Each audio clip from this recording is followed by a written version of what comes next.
This test has 3 parts. In each part, you'll hear a number of different extracts. At the start of each extract, you'll hear this sound.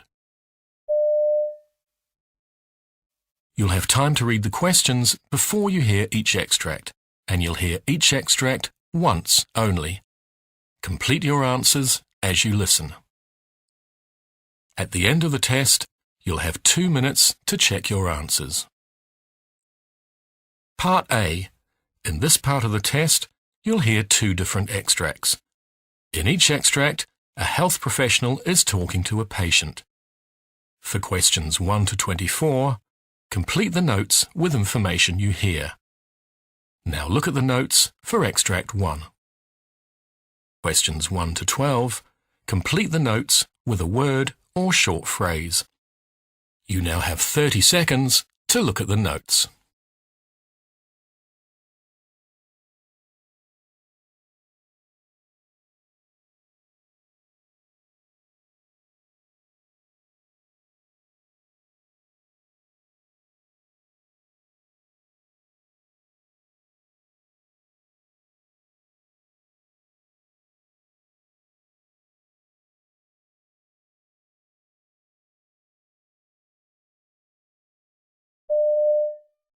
Hi, it's Daniel, isn't it? Yes, Daniel Anderson, that's right. Hi, Dr. Hampton. I haven't seen you for quite a while. What brings you in today? Yeah, I probably should have come in before now. Okay, well, that's fine. So how can I help? Well, basically, over the last couple of weeks, I play football on Sundays, and a bit more than a couple of weeks ago, I was getting a bit more tired than I used to be. Like, I'd get out of breath in the game, I'd get puffed out. But more recently, it's been little things like walking up and down the stairs and stuff like that. That's got me a bit tired as well. So I was just wondering what's wrong with me, really? Okay. When did you first start feeling poorly? Can you remember? That's the thing. I had a cold, you see. Well, I thought it was a cold. I had a sore throat, and I was quite under the weather for that, but I've never really recovered since then. And how long ago was that?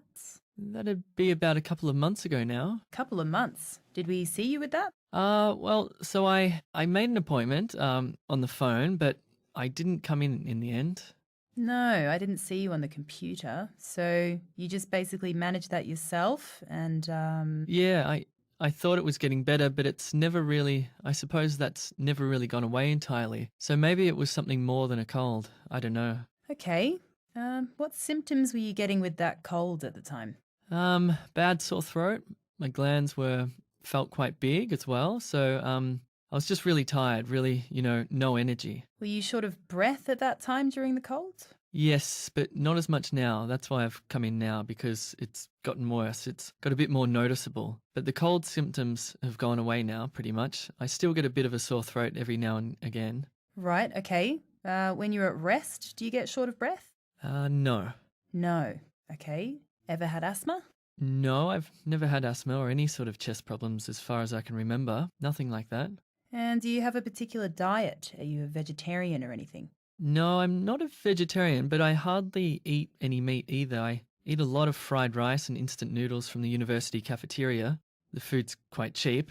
I know I should eat fruit and vegetables, but I'm a student. I suppose my diet is terrible if I think about it. Some days, all I'd have is instant noodles and some hot chips and the usual 4 or 5 cups of coffee. You drink a lot of coffee then? Yeah, it keeps me going with all the assignments and things. Okay. Have you noticed any problems with abdominal pain or indigestion? No, nothing severe, no. Nothing severe. Have you had some from time to time? No, not really. Well, I've had some mild discomfort occasionally, but that could just be indigestion, I suppose. I don't know. It's something I've had on and off for years, really. It's nothing new. It's nothing new, okay. Any nausea or vomiting with this? No. What about your bowels? Have they been working normally? Yes, been fine. I haven't had any diarrhea or anything.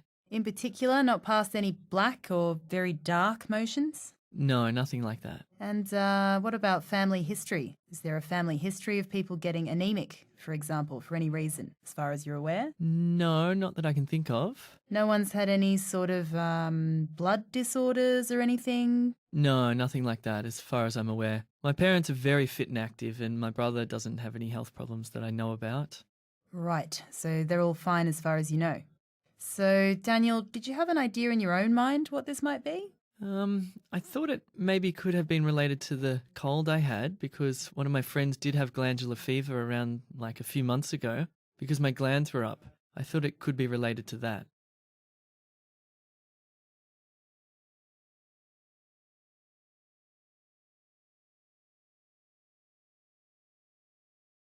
You hear a GP talking to a patient called Mrs. Wright. For questions 13 to 24, complete the notes with a word or short phrase.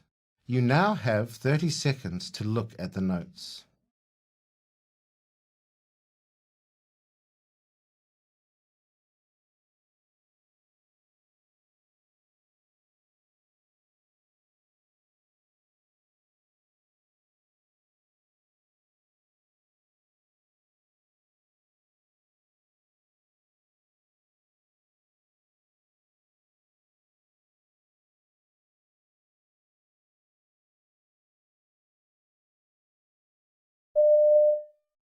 Afternoon, Mrs. Wright. I'm Dr. Kildare.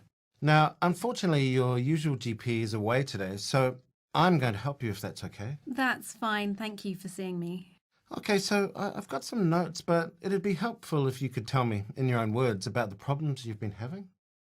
Well, Dr. Grimmett asked me to come back and check in about my foot. I've had gout, you see. Okay, so just remind me, what happened with your gout? Well, the first time was late last year, about 2 or 3 months ago. Dr. Grimmett had to treat me at home. It was pretty bad. I could hardly walk. We used steroids in the end to get a hold of it. I had the prednisone tablets, 30 milligrams for 5 days. Right. All the blood tests showed that I had the tendency to gout from crystals, so Dr. Grimmett gave me the allopurinol, trying to calm that down longer term.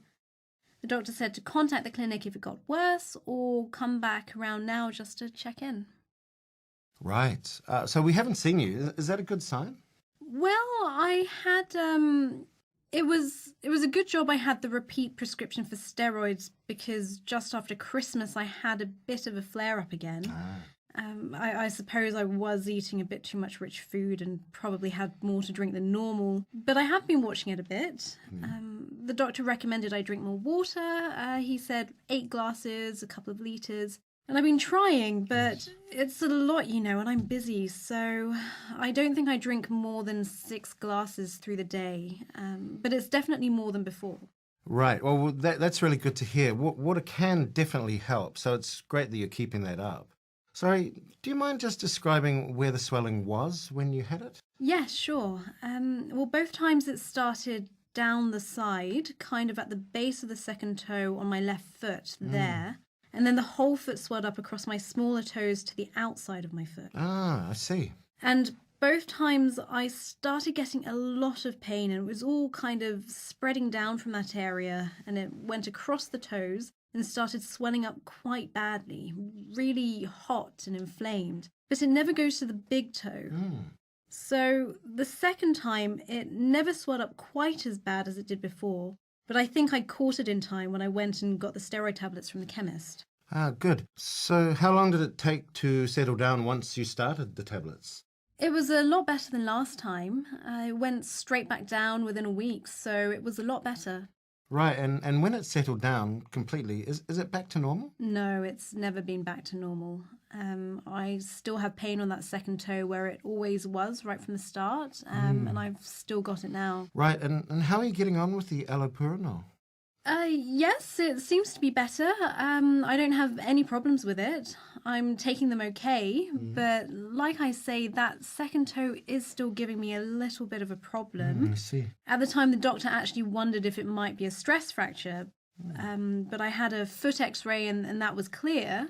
But I just think it's a bit unusual that it's still sore, and at the same time, everything points to gout, and the blood test confirmed that was the most likely thing. But that toe, it isn't the usual joint, as you know, for gout. It's usually the big joint, isn't it? Yes, that's right. The big toe is typical. But when I had the flare-up, the steroids really helped quite quickly. I stopped taking painkillers after 2 days at most. And I feel like it's less severe and we've got a hold of it better. So I guess that means the allopurinol is helping, right? Yes, I think so. So I'm still quite keen to carry on with that tack.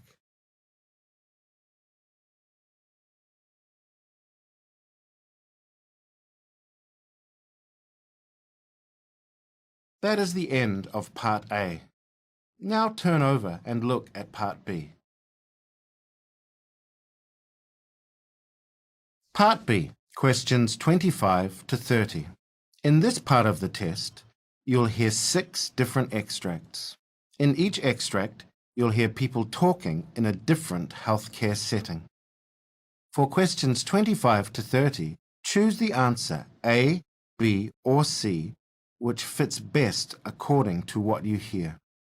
Now look at question 25.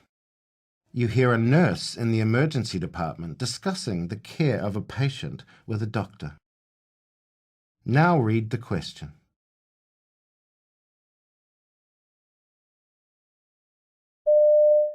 So, who have we got here? This is Adam King. He was brought in with a dislocated shoulder. He has Marfan syndrome, so we've seen him before with this. Last time he was here, the shoulder popped back in while we were putting his arm in a sling, and he was able to put it back in himself just by relaxing his muscles, but he's in quite a bit of pain right now, so he's having trouble calming down and getting those muscles relaxed. Right, I see. So, do you want to start with some nitrous and some pain relief? Yes, I think that's best, just until he calms down.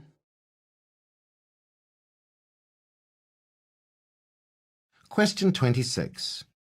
You hear a trainee doctor discussing a patient diagnosis with a tutor. Now read the question.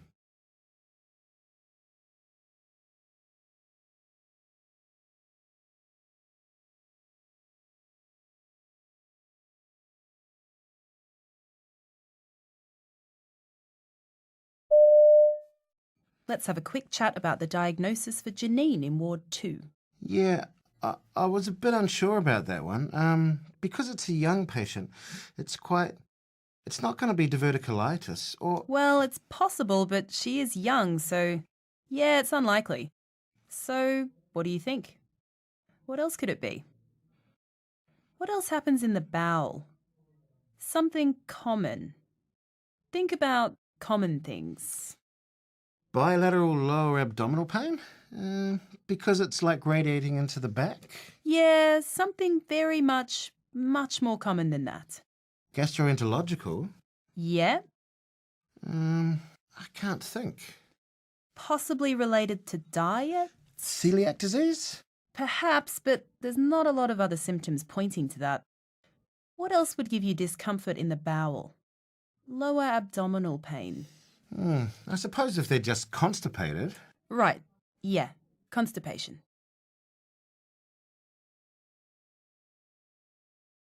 Question 27. You hear a hospital nurse briefing a colleague about a patient recovering from elective surgery. Now read the question.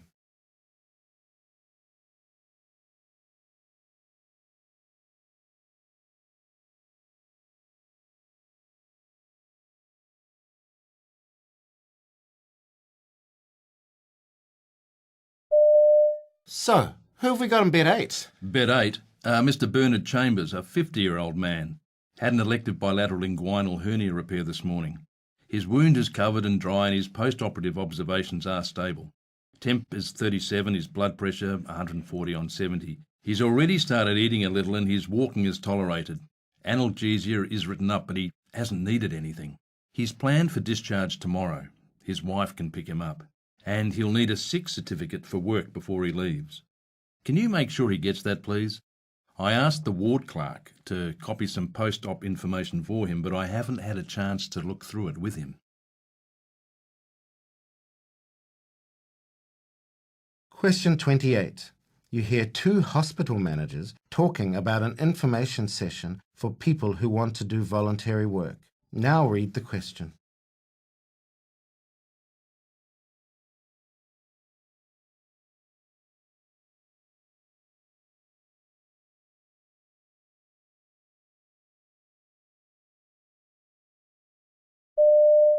So, how's the planning going for the future volunteer information evening? Well, Well, we've had a lot of RSVPs already, so I'm really happy with the way the event management systems have worked. Having a bit of trouble sourcing some good catering, though. Considering that these people are freely giving their time to come and learn what is expected, I really want to provide some nice food and refreshments for them. Have you got any contacts you like using? Yeah, look, that's right. It's a small thing we can do for those participants. I tell you what, I'll ask around my team for some recommendations for something a bit special. Great, thanks. I really appreciate it. You hear a pharmacist talking to a doctor about a patient's medication. Now read the question.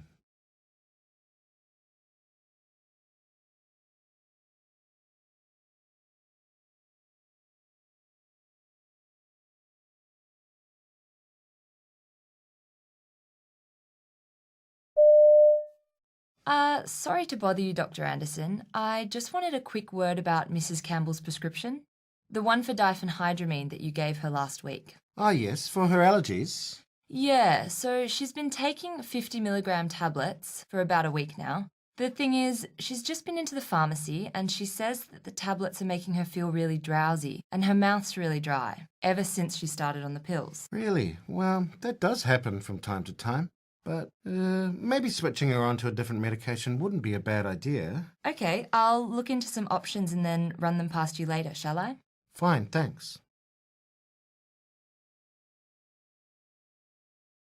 Question 30. You hear a doctor advising a patient about a change in medication. Now read the question.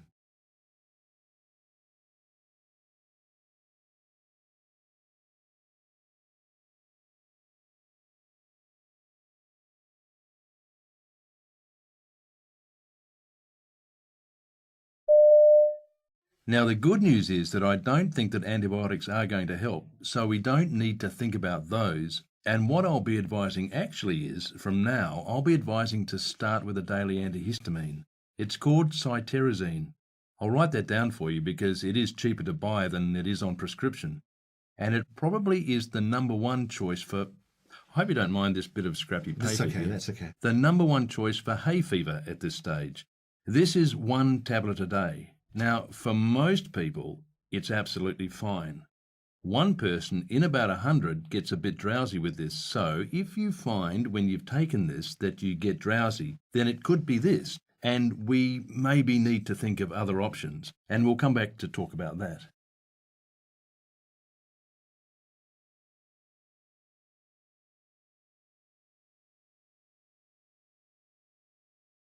That is the end of Part B.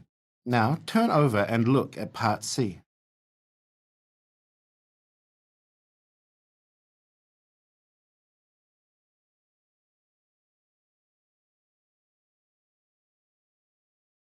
Part C, questions 31 to 42.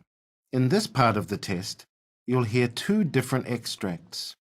In each extract, you'll hear health professionals talking about aspects of their work.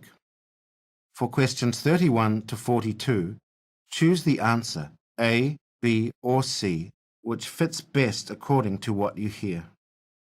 Now look at Extract 1. Extract 1, questions 31 to 36.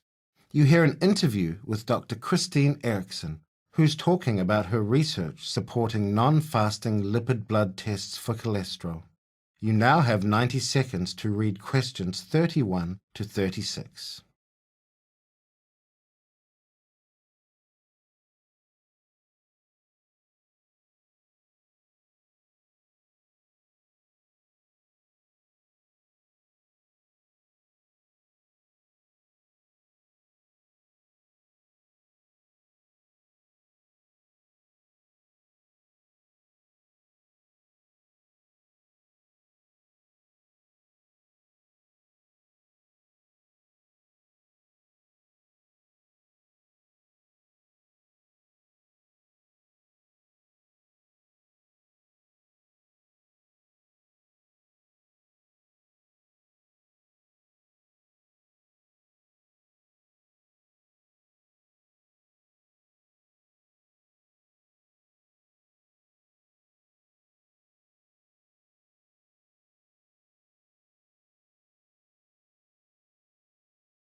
Hello and welcome to Health Research Roundup.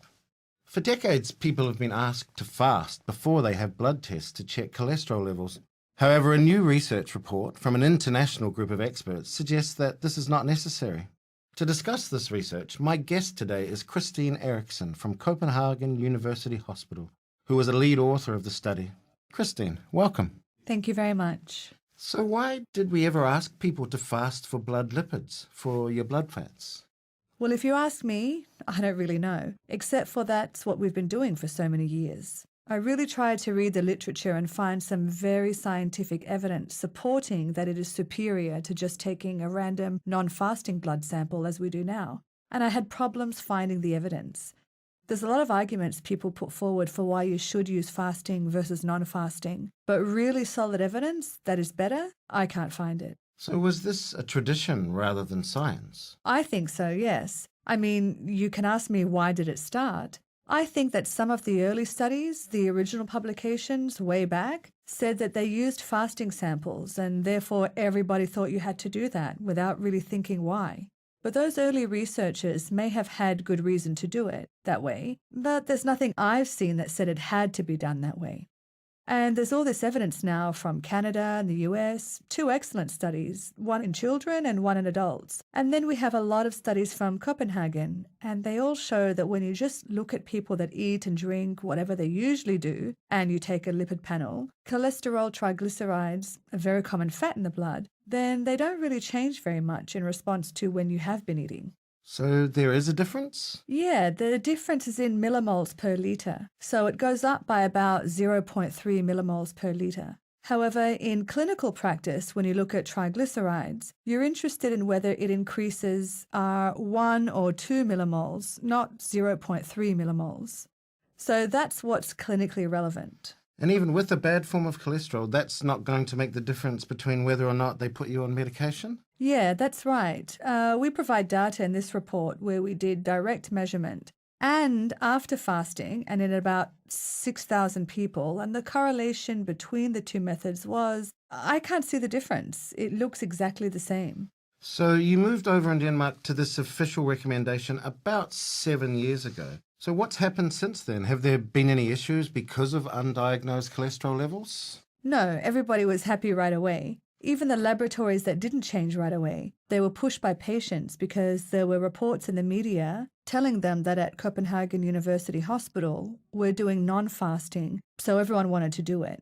And I can say today, patients, clinicians, laboratories, everyone's happy. Everyone likes it because it's so much simpler. And patients like it because they can go when it suits them to the pathologist, so they're more likely to turn up for their blood tests? Yes, of course. I don't have fantastic good numbers for you, but certainly you hear from so many colleagues that people don't go to have their lipid test because it's so complicated to fast. And then they have to go to work, to have an important meeting, and they can't do this in the morning. But now, doing a random non-fasting, you can come whenever it suits you. And very briefly, is there any circumstance where you should have a fasting blood fat level done? Well, this recommendation, it's 21 world experts, many from Europe, the US, and one from Australia also. And of course, when you have so many experts, there's always someone that thinks there's certain situations. We list a few where you can do. For example, for patients with diabetes, the fasting requirements might be an important safety issue because of problems with hypoglycemia. But if you ask me, way down in my heart, is it necessary? I don't really think so.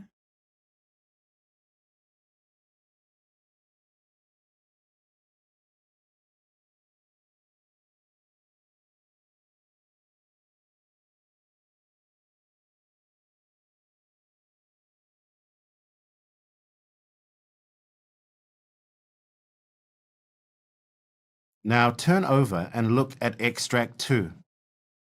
Extract 2, questions 37 to 42. You hear a presentation in which a researcher called Dr. Milan Petricevic is talking about the relationship between new technology and medicine in the future.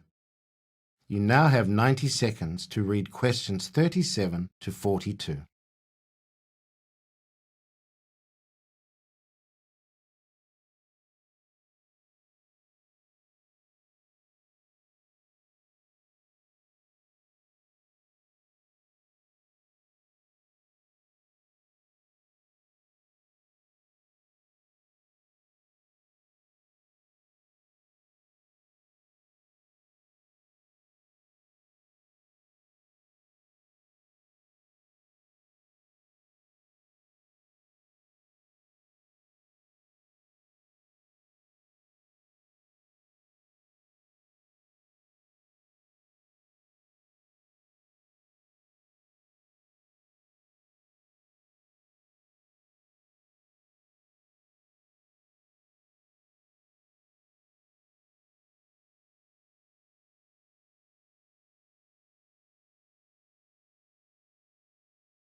Hi, I'm Dr. Milan Petricevic, and today I'd like to talk about the future of medicine, particularly in relation to the current technological revolution. To many of us, it seems inevitable that medical robots, automation, and artificial intelligence will replace many jobs in healthcare. Surgical robots are becoming increasingly more precise, and right now, man-sized robots can lift and move patients and transport them throughout a hospital. Silicon Valley investor Vinod Khosla once said technology would replace 80% of doctors because machines will be more accurate, objective, and cheaper than the average doctor. He added that eventually we won't need doctors at all. However, I disagree. Instead, I think technology in some specialties will finally allow doctors to focus on what makes them good physicians, treating patients and innovating, while automation does the repetitive part of the work. So let's look at some examples of how different areas of medicine will benefit from current technological advances.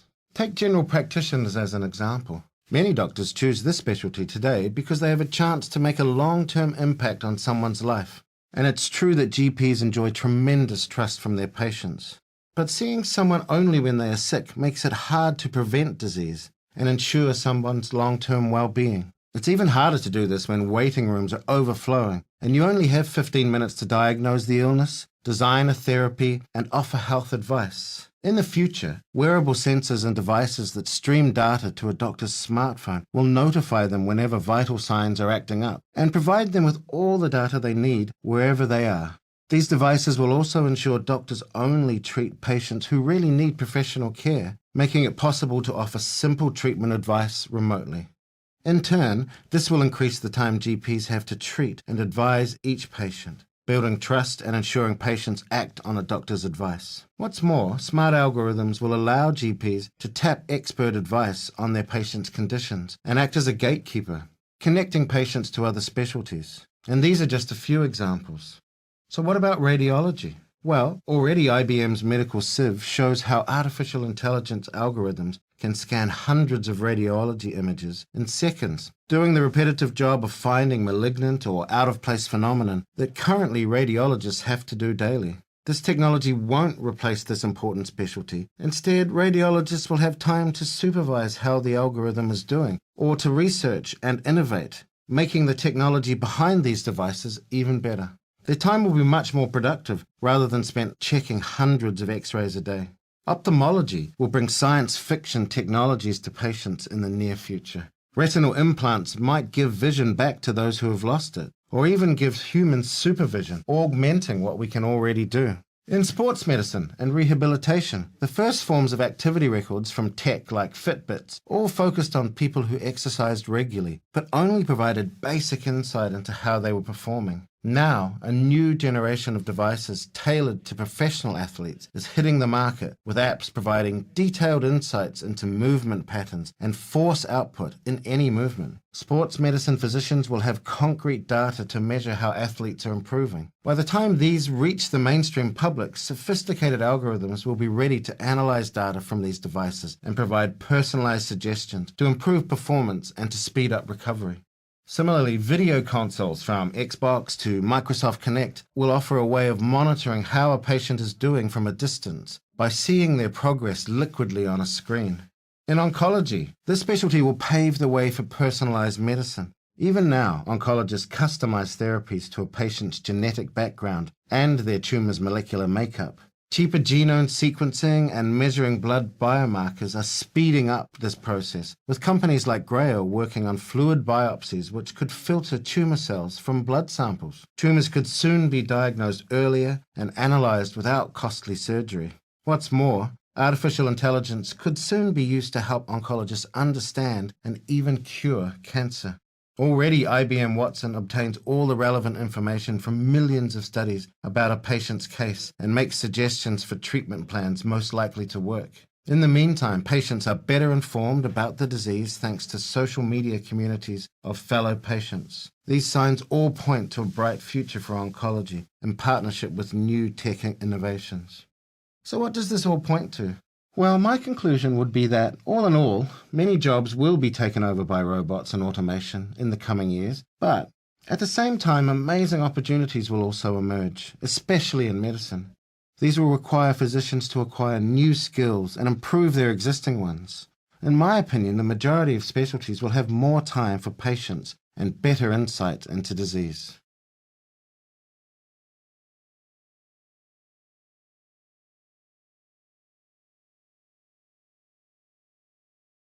That is the end of Part C. You now have 2 minutes to check your answers.